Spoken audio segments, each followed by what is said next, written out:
السلام عليكم ورحمة الله. الحمد لله رب العالمين الرحمن الرحيم مالك يوم الدين والصلاة والسلام على خير خلق الله سيدنا ونبي الله قرة عيننا محمد المصطفى وعلى آله وصحبه وسلموا تسليما كثيرا. Assalamu alaikum wa rahmatullahi wa barakatuh, my dear sisters in Islam. I pray that we are all doing super excellent bi'iznillahi ta'ala, and the fasting is going good so far. Unfortunately for me, today has not been too good. I'm actually watching the time and waiting to see that it is time for iftar. I'm not having it easy. May Allah accept all of our fasts. Inshallah, I'll be taking us through the women companions during the life of Rasulullah sallallahu alaihi wasallam, and then so that we can extract some very important lessons from their lives. Before that, let us all pray that Allah Azza wa Jal safeguard all of us and heal the world of coronavirus and the many dangers that it poses all of us in. Inshallah, may we come out of this COVID-19 victorious, not because we didn't get infected or our loved ones didn't get infected, but because we learned very great lessons from the whole scenario. Because COVID-19 only goes to prove further to us that indeed Allah is Azza Wajal. He is mighty and he is majestic. All power and glory belongs to him. See, the whole world, they can't even settle on making a vaccine to kill such a virus. It only tells us that there is indeed power somewhere. And may Allah make us among the people who submit totally to him. And then on Yawmul Qiyamah, we are part of the people who have the greater success, the Fawzun Azim, inshallah. Now, the women I want to talk about today is Khadijah bint Khuwaylid radiallahu anha. There's so much to learn about this woman. Unfortunately, I'm not going to be talking about the number of children she has and all of those things. Of course, you can find that out. Just Google it.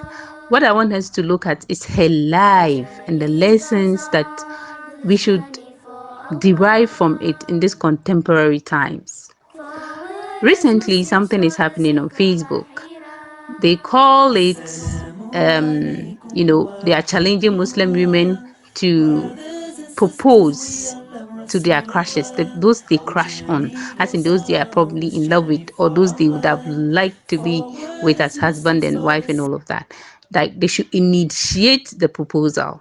A lady raised the issue up on Facebook, and then the comments that came under it, I think about 90% of the women were not bold enough to approach the men that they wanted to marry or the men that they admired. They felt so much fear to do that. And that's 1,400 plus years ago, a woman was able to do that. If you could measure how big such a thing is, then we would understand. We would understand that this kind of woman is empowered to the littlest of details of what empowerment is. So currently you can't find a lady bold enough to do that. Not Muslims, non-Muslims, all of that. It looks like it's a man's job, and it has always been men's job. But a woman was able to identify somebody she thought she wanted based on the characteristics that he portrayed as her worker. Mind you, he was her worker. He was part of his employees. And she was able to fish out. I'm sure she had a lot of male workers by then, but she was able to do her own personal homework and then find out. She was able to project to know that this is somebody who will be good to keep as a companion.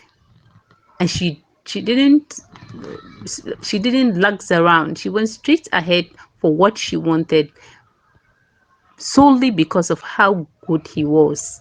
And Alhamdulillah, he also accepted.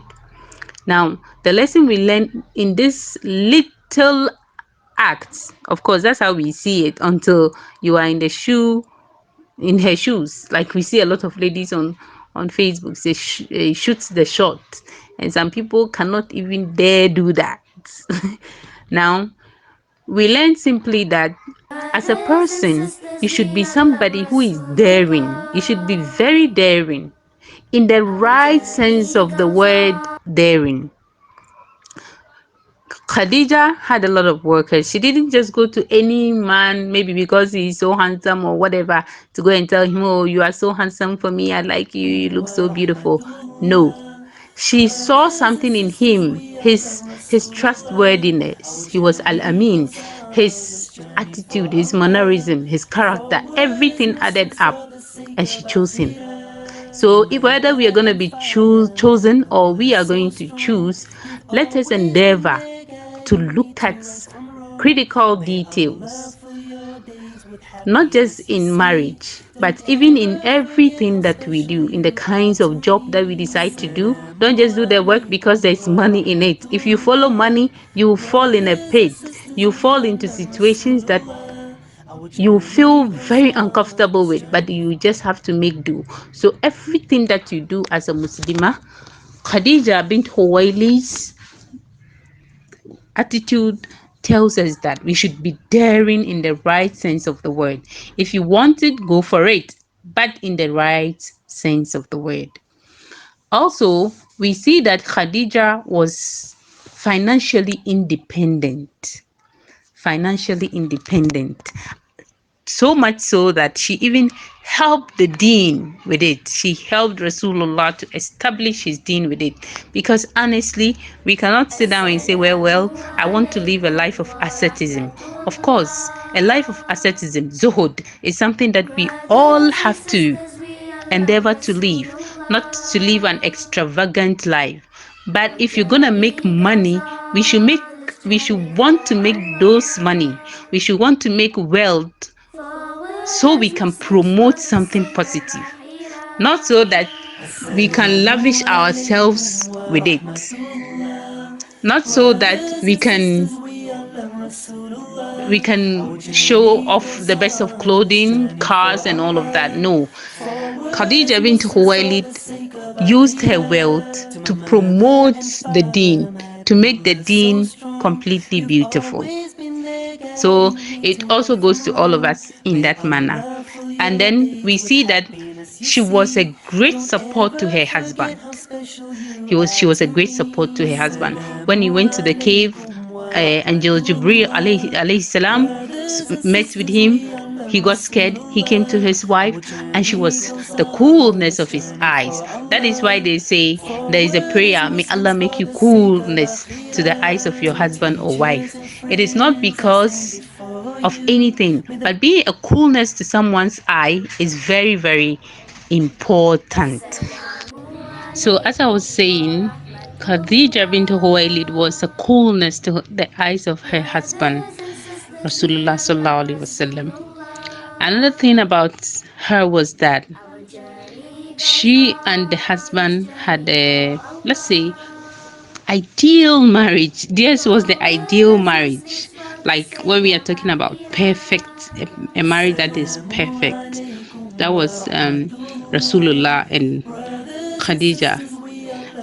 And he loved her so much so that so many years after her death, when Aisha radiallahu anha said something about her that hit him, he gave her some answers that just proves the fact that he could just not forget this woman who married him when she was like 15 years older than him.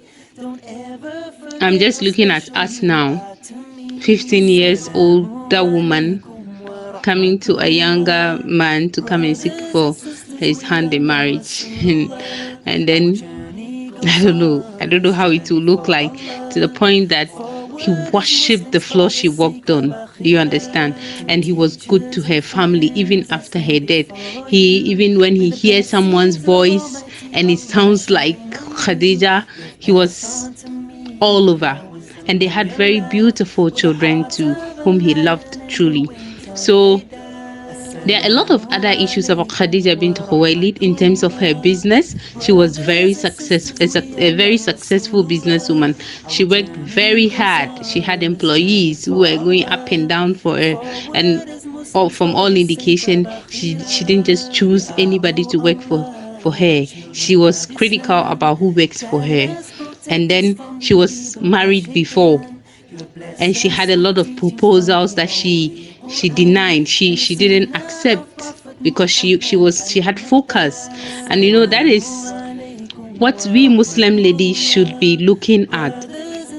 There are a lot of women on social media whom we look up to, wish to be like.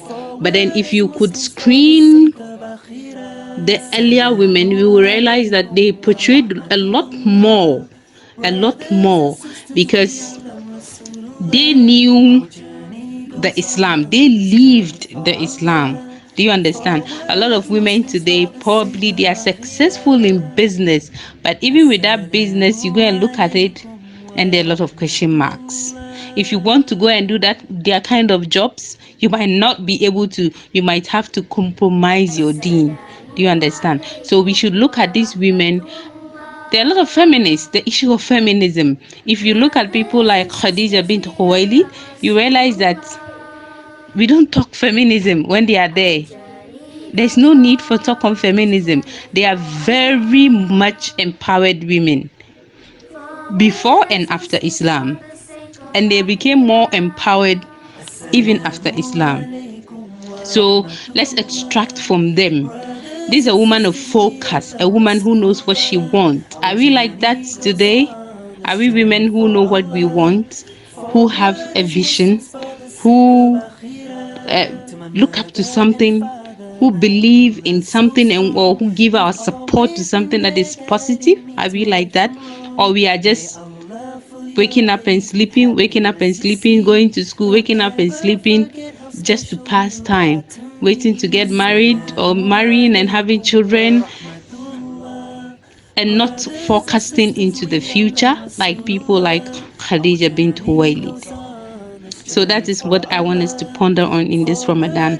Let's think about this woman. Let's extract from her some very heavenly lessons that we can apply in our lives so that we walk the life of such a woman. And by that, I'm not saying that you should go proposing to men. That is not the case. The bravery in doing that can be applied in many other positive things. Inshallah. Jazakumullah khairan for your time. May Allah accept all of our fasts, accept every bit effort we make to please Him, all of us. And may Allah bless whoever brought up this idea of Ramadan school, and then all of us in it. May we become companions in Jannah, as it is said in Surah Al-Hashr. I've forgotten the exact ayah. He said, لا يستوي أصحاب النار وأصحاب الجنة أصحاب الجنة هم الفائزون. The companions of Jahannam and the companions of Jannah, they are not the same. The companions of Jannah, they are the successful. May Allah make us among those successful companions, inshallah. Jazakumullah khairan wa akhiru da'wana and alhamdulillahi rabbil alamin. Assalamu alaikum wa rahmatullah. Assalamu alaikum wa rahmatullah. Brothers and sisters, we all love Rasulullah. Our journey goes on, this journey for Allah. Forward as Muslims for the sake of Akhirah.